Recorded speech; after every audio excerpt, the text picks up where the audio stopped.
Hola, ¿qué tal? Un saludo cordial para todas las personas que se conectan a esta hora con todas las plataformas digitales y redes sociales del diario Expreso. 50 años construyendo credibilidad. Nos encontramos con un invitado muy especial el día de hoy, el presidente de Colombia durante el 2018 y 2022, el doctor Iván Duque Márquez. Doctor, muchísimas gracias por aceptar esta invitación y bienvenido a Ecuador. Oscar, un gran placer estar contigo en esta entrevista. Un saludo muy especial para toda la audiencia. Bueno, presidente, empecemos por la razón que lo trae a Ecuador, que es instalar la iniciativa Concordia para el Amazonas. Contémosle a la gente en qué consiste este proyecto que está liderando. La iniciativa Concordia para la Amazonía es una iniciativa que busca crear soluciones basadas en la naturaleza, cimentadas en las reglas del mercado, para restaurar, conservar y preservar la Amazonía. Y lo que estamos haciendo en este primer encuentro es reunir en el Ecuador a 50 de las mentes más privilegiadas en materia ambiental de este continente, desde el sector público, el sector privado, la sociedad civil, la academia, la ciencia, para discutir cuáles y cómo podemos poner en marcha esas soluciones basadas en la naturaleza que estén teniendo el mercado como fundamento. ¿Ante qué realidad? Hoy se reclama mucha movilización de recursos, pero tenemos una realidad dura y es, por un lado, los gobiernos de los países que más han contribuido a la conservación no tienen hoy los fondos suficientes para cubrir toda la demanda mundial.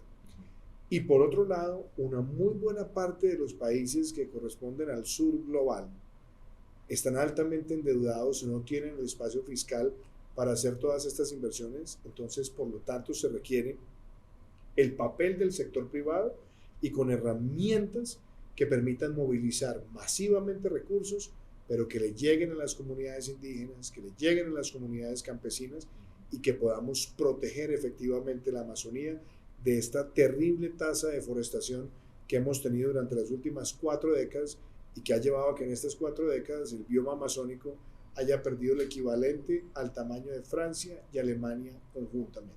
¿Y por qué se elige Ecuador para hacer el lanzamiento? Esa es una gran pregunta, porque primero el Ecuador se ha convertido en un país líder en materia de conservación. Muchos presidentes están hablando hoy en día de canjes de deuda por naturaleza. Ecuador ya lo hizo. Lo hizo con DFC de los Estados Unidos en el canje de deuda por naturaleza que corresponde a todas las áreas protegidas de Galápagos. Y además está preparando ahora un nuevo canje de deuda por naturaleza en la conservación de la Amazonía, que ha sido gracias al liderazgo del presidente Lazo y su equipo, por supuesto. Entonces, ahí hay una razón.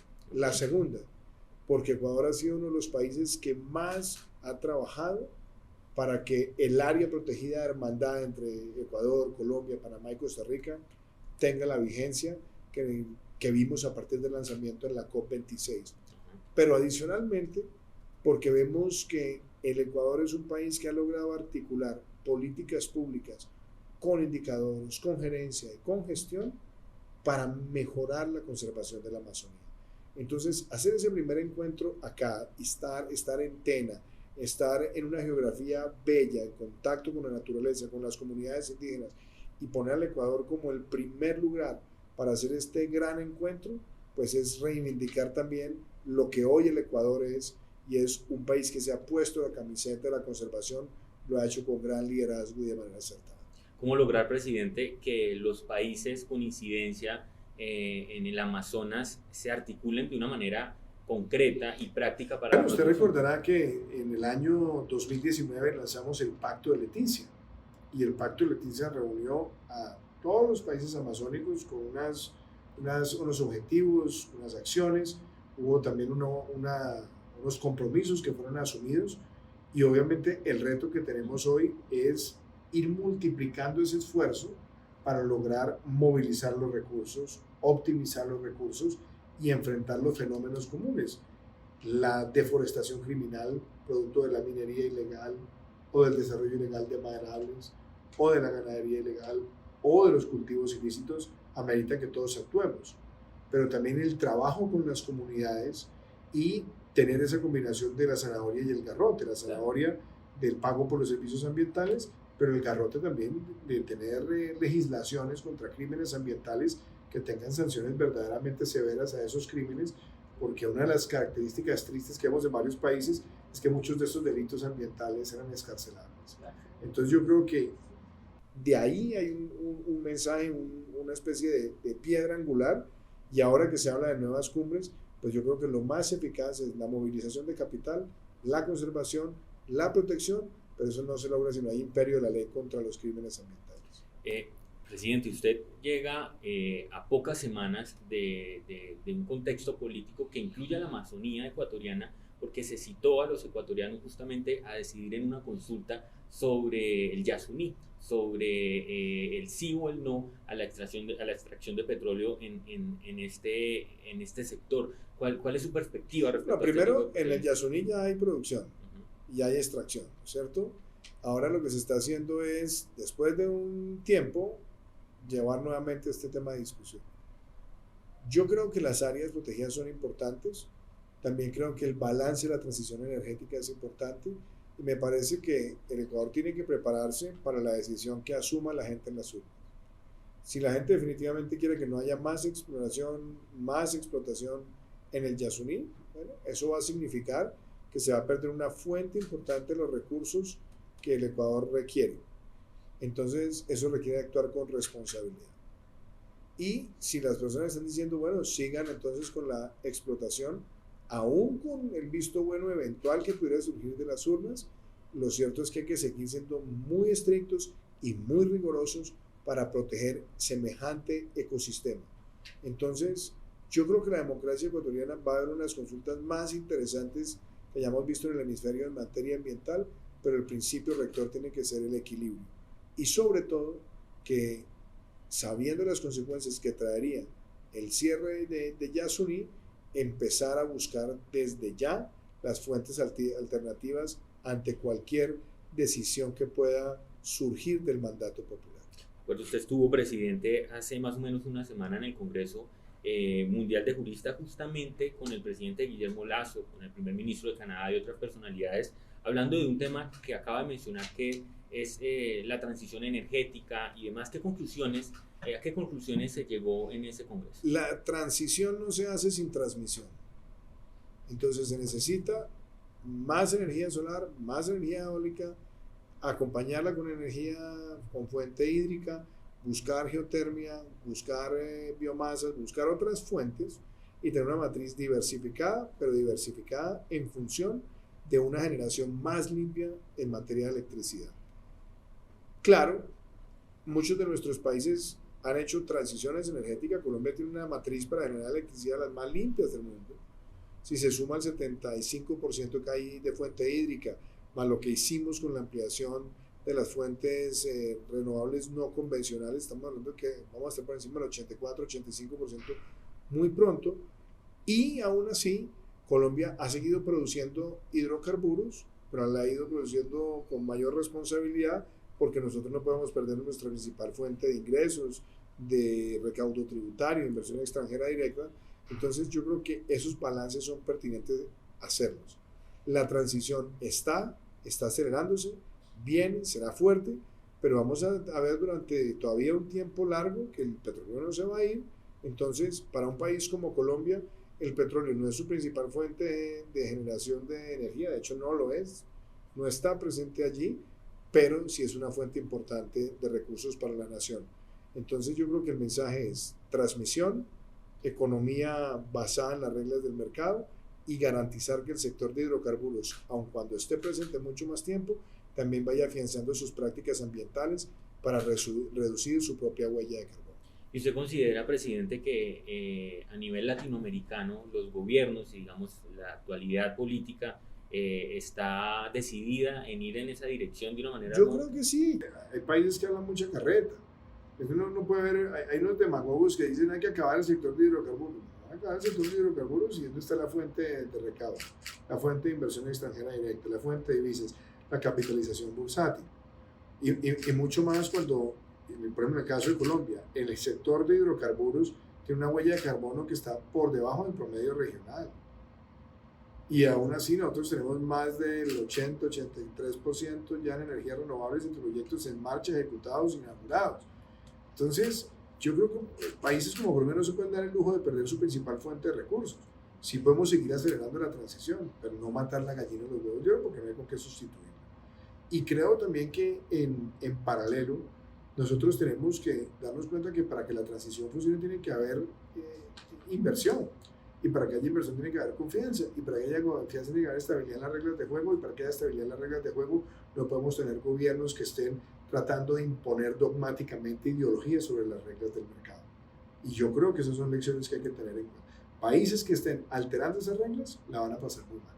Presidente, permítame, yo le cambio un poquito la perspectiva de la entrevista, aunque tiene que ver con la política. En la papeleta de la consulta Yasuní también va a estar una buena parte del futuro de Ecuador, con la elección de una nueva Asamblea Nacional y la elección de un nuevo presidente por un periodo de 2 años. ¿Cuál es su perspectiva sobre lo que está ocurriendo? Primero, yo soy muy respetuoso de la decisión que van a asumir los ecuatorianos. Mal haría yo ponerme a venir acá a hablar de candidaturas o hacer sugerencias.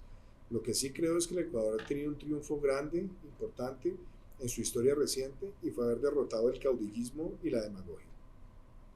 Y yo creo que volver por ese camino del adanismo, la vanidad, el autoritarismo, la persecución a los medios, la persecución a los opositores, de alguna manera la connivencia, gentileza y genuflexión con el Foro de Puebla y el Foro de Sao Paulo y el ALBA y Chávez y Maduro, no le conviene al Ecuador.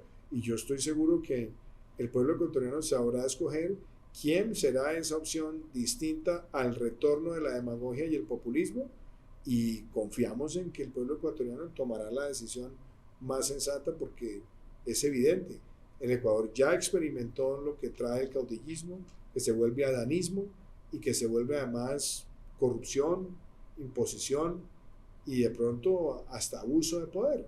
El Ecuador no quiere volver a eso. Y saliéndonos de las fronteras, pero viéndonos como una región que digamos que nos confluye en muchos aspectos, ¿cómo ve usted la política regional en términos de gobiernos que están, digamos, apenas ajustándose en primeros años? Yo lo que veo es que todos los que llegaron al poder sobre la base de la posverdad, sobre la base de mentiras, sobre la base de exacerbar odios, sobre la base de la destrucción, hoy el pueblo se está dando cuenta que eso era una retórica, una narrativa para ascender al poder, porque le propusieron a la gente pan para hoy y están generando hambre. Entonces les gusta llamarse progresistas, pero en realidad son pobrecistas, porque terminan empobreciendo a los pueblos. Más inflación y menos empleo y menos inversión, que es pobreza. Más inflación, menos inversión, desincentivo a la inversión y además persecución al sector privado, que trae pobreza. No progreso, pobreza. Y yo creo que esa es una realidad que la gente está confrontando.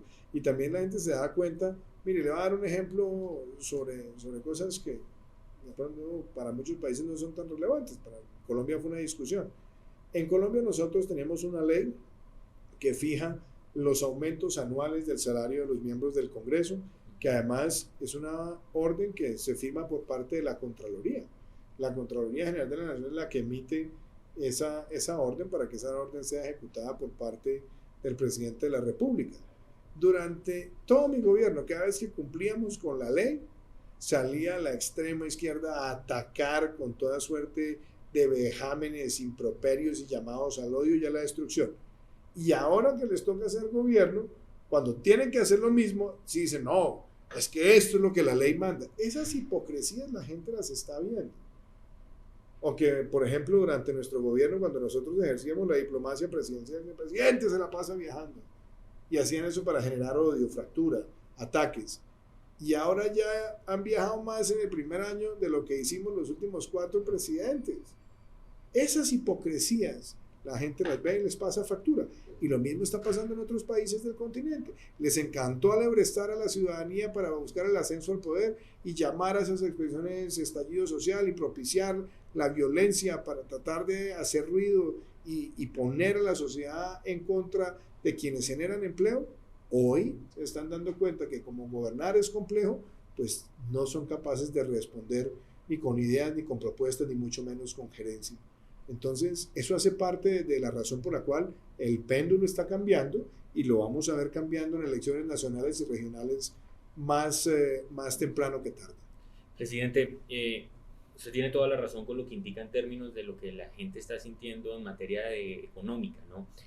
Pero hay otro aspecto en nuestros países que está afectando mucho a la gente. Y en Ecuador, por ejemplo, la opinión pública y en general la inquietud ciudadana está en torno a la inseguridad. Usted gobernó Colombia, un país con muchos desafíos en esa materia. ¿Qué recomendaciones le da a Ecuador en esa materia? A mí me queda muy difícil irme aquí a traer recomendaciones y consejos, Omar, pero yo creo que aquí hay que tener en cuenta que lo que está pasando de violencia en el Ecuador obedece a que se han ido enfrentando las mafias que en otras épocas no se enfrentaban. Usted se da cuenta que hay otros países del continente que han hablado de pactos con los delincuentes, que les gusta invitarlos a mesas, les gusta darles prebendas, canonjías, darles de alguna forma vocería política o sencillamente mirar al otro lado. Hay varios países de América Latina que han hecho eso. Entonces hay unos acuerdos sotoboche de pronto con los carteles donde hagan lo que ustedes tengan que hacer, pero eso sí, ojo con la violencia, no dejen que estas cifras se desborden, pero los dejaron hacer de todo. En el caso particular de Colombia, vimos cómo todos los grupos armados ilegales que ayudaron a los bloqueos del año 2021 hoy son los principales beneficiarios del proyecto de paz total. Entonces, acá en el Ecuador se ha tomado una acción valerosa, decidida por parte del presidente Lazo, y por supuesto las mafias que está golpeando han sido las que han tratado de exacerbar la violencia para tratar de poner a la población en contra del gobernante, de generar fatiga, etcétera, etcétera, pero es producto de un gobierno que, a diferencia de otros que guardaban silencio, ha llegado con determinación a enfrentar esas mafias. Presidente, aquí en Ecuador hay sectores que culpan en cierta medida a Colombia de lo que está pasando en la violencia narcotraficante. Pues mire, Omar, cuando usted tiene un gobierno en Colombia que le está diciendo, que está nombrando a los delincuentes gestores de paz, que le está diciendo a los narcotraficantes firmen la paz y se pueden quedar con el 6% de su fortuna, que ha parado la acción contra los cultivos ilícitos, que ha desorientado a la fuerza pública, que ha desmoralizado a los altos mandos, pues claro que eso después termina traduciéndose en afectaciones al vecindario. Siempre va a pasar eso. Si usted está en un edificio y el vecino del lado de su casa permiten que el hijo esté todos los días metiendo droga, pegándole a la mamá y adicionalmente rompiendo las ventanas con una cauchera desde el apartamento, pues tarde que temprano el problema va a ser suyo. Entonces, la falta de determinación contra el crimen organizado pasa factura y también le pasa factura a los vecinos. Yo me comprometí en la campaña presidencial del 2018 a que a Guacho se le iba a acabar la guachafita y dimos de baja a ese bandido que masacró a periodistas ecuatorianos en situación de indefensión, un acto de barbarie. Apoyé a través de las comisiones binacionales de frontera, trabajé con la fuerza pública del Ecuador, apoyamos con la inteligencia colombiana el trabajo contra el narcotráfico en este país. Y lo hicimos bien, claro, con retos, con dificultades, pero trabajamos articuladamente y asestamos golpes importantes. Pero si hoy la fuerza pública de Colombia tiene temor de actuar en contra del delincuente porque ahora le dicen que tiene que referirse a ellos con tono respetuoso, honorables terroristas, distinguidos narcotraficantes, y los nombran gestores de paz, pues la fuerza pública empieza a dudar sobre cuál es su acción inmediata territorial. Y eso va a afectar al vecindario. Entonces yo creo que todavía Colombia está a tiempo de enmendar semejante error y de fortalecer el trabajo articulado a través de las comisiones binacionales de frontera y de las mesas de seguridad en el marco de las CONVEFON. Presidente, además de los aspectos ambientales y de seguridad que acabamos de mencionar, ¿qué otros puntos son para usted clave en la relación entre Ecuador y Colombia? Medio ambiente, energía, comercio, infraestructura. Fíjense que tuve el inmenso placer de inaugurar esa vía que era la Espriella-Río Mataje, que es una vía que importantísima. Necesitamos que tenga mucha más fluidez, sí, necesitamos que retome el potencial de circulación. Lo que nosotros hicimos adentro de nuestro país, pero que también favorece el comercio con el Ecuador, que era la pista digo yo, pero la carretera, la doble calzada Pasto-Rumichaca, una de las vías más completas que tiene nuestro país. Lo que hicimos también en materia de facilitar el comercio entre los dos países, los convenios en materia de transporte. Yo creo que nosotros tenemos el deber de seguir fortaleciendo esta relación. Creo que hay que hacer mucho más en materia de inversión. Creo que hay que seguir en el marco de la comunidad andina acelerando las políticas migratorias, las políticas de movilidad laboral, etcétera, etcétera. Pero yo me siento muy orgulloso de lo que hemos hecho Ecuador y Colombia como países hermanos. Presidente Duque, muchísimas gracias por aceptar esta Omar, invitación. Oscar, un placer. Muchas gracias. Esta fue la entrevista con el presidente de la República de Colombia entre 2018 y 2022, y sigan conectados a toda la información en las plataformas digitales de Diario Expreso.